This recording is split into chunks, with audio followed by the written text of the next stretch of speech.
minuto.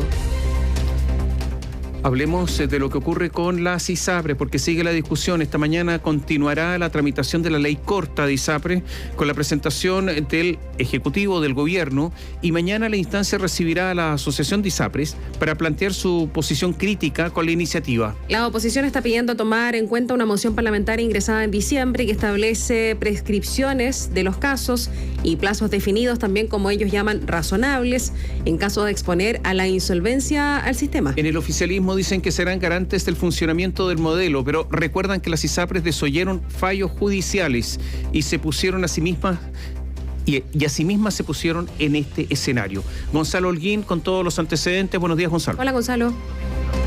Buenos días, Tomás, Katy. Si efectivamente la República, en estricto rigor, si uno mira el reglamento, tiene 23 días en el marco de la urgencia simple que estampó el Ejecutivo para resolver las incógnitas y los flancos abiertos que deja el ingreso de la ley corta de ISAPRES. Posiblemente, sabemos, será más que eso. El Ejecutivo podrá renovar la urgencia y el senador socialista Juan Luis Castro, que preside la Comisión de Salud, ha pedido enfriar el debate y darse el tiempo de escuchar a todos los actores. Esta actitud fue refrendada por la decisión de la Corte Suprema de aceptar la ampliación del plazo para despachar el proyecto de ley, que quedó como fecha máxima el día 30 de noviembre. Los puntos de conflicto están bastante claros, lo sabemos.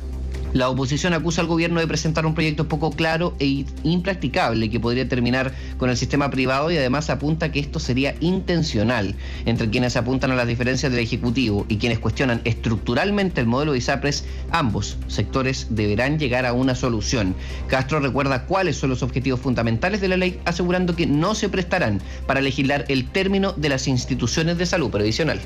Que se cumpla un fallo judicial, porque nadie está sobre la justicia, pero que al mismo tiempo haya viabilidad en el sistema privado para cumplir las devoluciones que tenga, para ajustar sus precios, para que el superintendente tenga facultades nuevas. No podemos legislar para que las ISAPRES vayan muriendo. Aquí se trata de legislar para que se mantengan vivas, con reglas claras, haciendo que cumplan.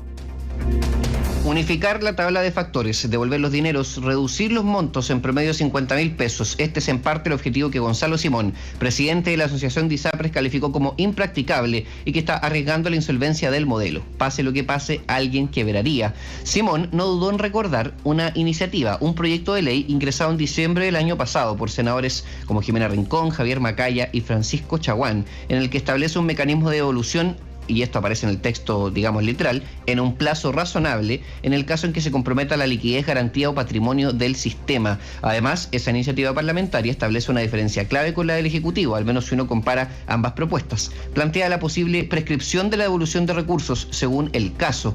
Es por esto que esta iniciativa es considerada en algunos sectores del oficialismo como un salvataje al sistema. Francisco Chaguán, senador de la Comisión de Salud y autor de ese proyecto, asegura que esa iniciativa, en comparación con la del Ejecutivo, entrega más certeza jurídica. Debido fundamentalmente a que acá puede y va a haber una quiebra masiva, y pedimos para que la Comisión de Constitución se pronuncie respecto de la propuesta alternativa que presentamos para resolver la certeza jurídica de los afiliados, dándole viabilidad financiera al sistema. La Superintendencia de Salud planteó que las ISAPRES en el primer trimestre de este año bajaron las pérdidas comparativamente al mismo periodo del año anterior, reduciendo sus pasivos en un escenario que sigue en bajas, pero que ha tenido un repunte dentro de los números rojos que varía según diversos cálculos. En la sesión del martes, Víctor Torres dijo el número indescifrable en pesos. Son 1.400 millones de dólares y más de 1.100.000 millones de pesos.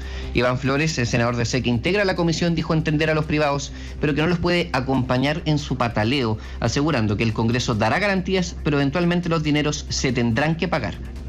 Se puede intentar comprender a las ISAPRES, pero la verdad es que no los podemos acompañar en su pataleo, porque la deuda que tienen es billonaria, porque se le están dando las facilidades para que paguen lo que deben. Las ISAPRES crearon el problema, nadie quiere terminar con las ISAPRES, no tienen otra cosa que hacer lo que hace el resto de Chile, cumplir o no. Incluso fue fuente de crítica en la oposición que el gobierno, entre comillas, le pasara la pelota a las instituciones para definir en 6 meses su plan de pago. El diputado de Renovación Nacional, Andrés Celis, lo calificó la semana pasada como un proyecto cobarde, y el demócrata cristiano Eric Aedo dijo que esto sentencia a las ISAPRES y también a sus afiliados.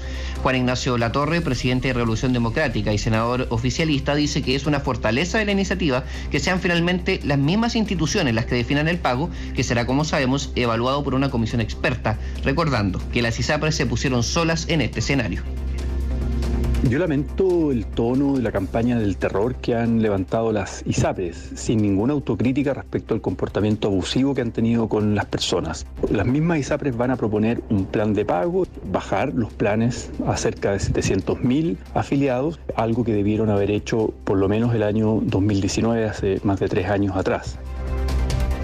El gobierno está siendo acusado de buscar estatizar el sistema de salud por vía de una coyuntura. Esto lo dijo el senador UDI Sergio Gaona durante el fin de semana, que también integra la Comisión de Salud. También ha sido planteado que la iniciativa es discriminatoria en su capítulo referente al fortalecimiento de FONASA al ofrecer la posibilidad de un seguro complementario por sobre el 7%. En todo caso, sabemos que esta es una característica inherente del sistema privado. Ángela Vivanco, vocera de la Corte Suprema, planteó que el controversial fallo que echó a andar este proceso solo busca establecer los ajustes que indirectamente van a permitir cumplir este fallo. El punto no es establecer plazos ilimitados para las devoluciones ni los gastos. El reloj ya está avanzando y esta mañana la Comisión de Salud avanza en lo que podría ser, Katy Tomás, un trámite bastante largo. Mira, ayer en el diario El Mercurio, la ministra Jimena Aguilera, la ministra de Salud, da una larga entrevista, habla de muchas cosas, entre ellas de esto. Habla, por ejemplo, de las diferencias que había acerca del monto que debían devolver las ISAPRES, que son diferencias enormes, de 400 y tantos millones de dólares a 1.400. Son cifras muy, muy distintas. Finalmente el gobierno se quedó con los 1.400 millones de dólares. El asunto es que ella planteó que sí, que efectivamente hay ISAPRES que están en muy mal pie. Eso existe. Y no descartó, porque no responde, pero obviamente es una omisión que evidentemente da, frente a la pregunta, da a entender que podrían quebrar algunas ISAPRES y otras no, pero dice es que se pueden crear nuevas ISAPRES. Y de hecho hay ISAPRES nuevas que no tienen este problema porque justamente no tuvieron el problema de haber cobrado más de lo que se estimaba por parte de la Corte Suprema. Entonces resulta que dice la solución es crear nuevas ISAPRES. Por lo tanto hay ISAPRES que podrían quebrar. Eso es un dato. ¿Qué pasa con esa gente? Y principalmente con las personas enfermas. Con preexistencia. Exactamente. Claro. Que no van a ser aceptadas en algún sistema a menos que tengan que pagar una enormidad, justamente porque tienen este problema. Ahora, que eso siempre ha sido un problema también de las ISAPRES, digamos, antes de la crisis en la que estamos, parte de la crisis, por supuesto, en relación a personas que quedaban cautivas de su sistema de salud sin poder optar a una mejor alternativa por la preexistencia. Por la preexistencia. Claro. Y lo otro hay un asunto que es real, ¿no? El sistema público no es capaz de absorber más personas. Eso es cierto, las listas de espera son enormes. Digamos lo siguiente, en las ISAPRES no hay lista de espera. O sea, eso es real. O sea, justamente porque es un seguro de salud. En el sistema público sí lo hay y hay listas de espera enormes, incluyendo listas de espera para enfermedades graves. Entonces resulta que se incrementaría la lista de espera. ¿Qué es lo que va a ocurrir acá? Este es el asunto, porque al final uno ve las ISAPRES, no las ISAPRES, FONASA, el sistema especial que ha creado FONASA para personas que puedan irse a FONASA, que pagando un adicional de 30.000 pesos podrían optar a un sistema público privado que FONASA lo va a determinar, pero para algunas personas no pueden pagar el 7% más 30.000 pesos mensuales, no es para todos, y por otra parte no se sabe exactamente cómo va a operar todo eso. Entonces, hay un problema real. Y hay otro asunto. ¿Por qué los superintendentes? No quiero diluir responsabilidades, pero al final aquí hay responsables. Usted ni yo somos responsables de cómo funcionan las ISAPRES, pero el superintendente sí. ¿Por qué los superintendentes no hicieron cumplir el fallo de la Corte Suprema? ¿O es que la Corte Suprema no fue clara y tuvo que especificar cómo había que cumplir el fallo? Y por eso hubo una interpretación común falsa. ¿Qué pasó con los superintendentes? Porque aquí también el Estado algo tiene que decir con respecto a esto. ¿Se ha hablado de eso o no, Gonzalo?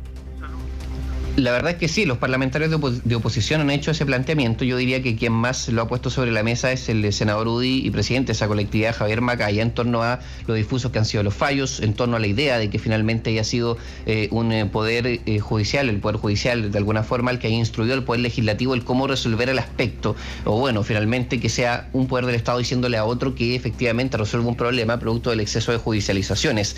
Hay un problema histórico, hay un problema de marco institucional. Lo que yo diría, Katy Tomás, a estas alturas del partido, y que es algo que lo conversé durante el fin de semana con algunos parlamentarios de la comisión, es que hay que entender que estamos en un momento muy líquido en torno a cómo va a terminar tomando forma la propuesta. Está sobre la mesa una idea, tiene mecanismos que sin duda el gobierno va a defender, pero en el Senado, por la correlación de fuerzas y por la necesidad de llegar a acuerdo y también por la necesidad de escuchar a las ISAPRES, este proyecto podría terminar en cualquier parte. Ojo a las indicaciones, ojo a la apertura al diálogo, ojo a los tiempos de trámite que se podrían seguir extendiendo. De hecho, no descarten que se renueve la urgencia simple que está estampada en la iniciativa, que de alguna manera vencería algo así como el 7 u 8 de junio. Difícil pensar que se logre emanar de la Comisión de Salud, ni mucho menos de la Sala del Senado en esos plazos. Esta es la responsabilidad hoy día de los que tienen que legislar, de ellos mismos, de la clase política que no legisló oportunamente regulando todo esto. Porque yo los veo apuntando con el dedo a otros, pero ellos, ¿cuál es la responsabilidad del mundo político sobre esto? Yo creo que es grande. ¿Por qué no hicieron nada desde el fallo de la del Tribunal Constitucional del 2010? 2010. Entonces, está el fallo, claro. No, pero es que entonces aquí tenemos un problema serio. Y gobernaron distintas opciones políticas sin que finalmente resolvieran el tema. Entonces, también la clase política tendrá que decir algo acá, ¿o no? Me imagino.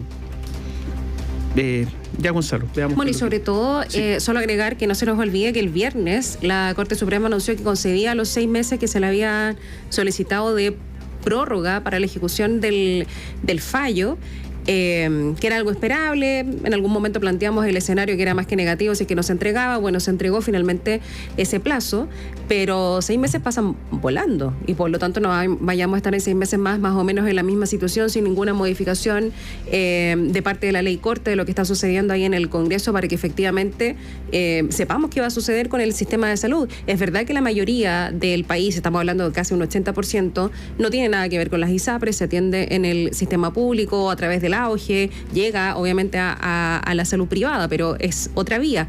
Pero de todas formas es muy importante y está tan intrincado el sistema de salud que finalmente pone en riesgo de todas formas esas prestaciones, porque sabemos que hay ISAPRES que tienen clínicas, en fin, que hay una deuda, etcétera. Es un asunto bastante complicado que yo por lo menos espero que en 6 meses más no estemos hablando de lo mismo. O peor, sí, porque ya con el tiempo encima. Es difícil descartarlo. Todavía sigue siendo posible. La verdad es que si uno piensa, estamos hablando de instituciones que, bueno, están acusadas de parte de un sector político, por lo menos, de haber desoído fallos. Efectivamente, es cierto que hubo quienes no los supieron ejercer y también hay una responsabilidad estructural y política con eso sin duda, pero al mismo tiempo tenemos diferencias demasiado grandes sobre el cálculo de las cifras y los tiempos de pago. ¿De cuánto tiempo estamos hablando? Nosotros les contábamos antes de que ingresara la ley corta que se hablaba de 18 a 24 meses. Pero bueno, Gonzalo Simón es muy claro en decir que el cálculo que ha hecho el Ejecutivo no es el correcto, que la verdad es que los cálculos que están en la moción parlamentaria de la oposición, y ojo con ese proyecto, que se transmita durante esta jornada también en la Comisión de Constitución del Senado, son más afines a lo que ellos consideran es finalmente pagable, pero ¿en cuánto tiempo? ¿Y a través de qué mecanismo? La verdad es que como ellos están legados, según el proyecto de ley, a establecer una mesa de trabajo para llegar a esa fórmula, serán ellos mismos los que tendrán que de alguna manera escuchar en esta ocasión no solo la Corte Suprema, sino que el legislativo sobre cómo legislar la materia, ¿no? Y yo no descarto algo más, que es un adicional, no forma parte del tema central. Varias ISAPRES están en manos de empresas extranjeras. Sí. Yo no descarto que se abran juicios a nivel de tribunales extranjeros en contra de Chile. Como lo que pasó con los retiros en el caso de las rentas vitalicias. Exactamente. Y que estos juicios se demoran, pero que en algún tiempo más tengamos que enfrentar otro tipo de obligaciones, si es que así lo resuelven esos tribunales, con respecto a esa empresa. Por lo tanto, también en esa parte se puede complicar. Gracias, Gonzalo. Buen día. Chao, Gonzalo, hasta pronto.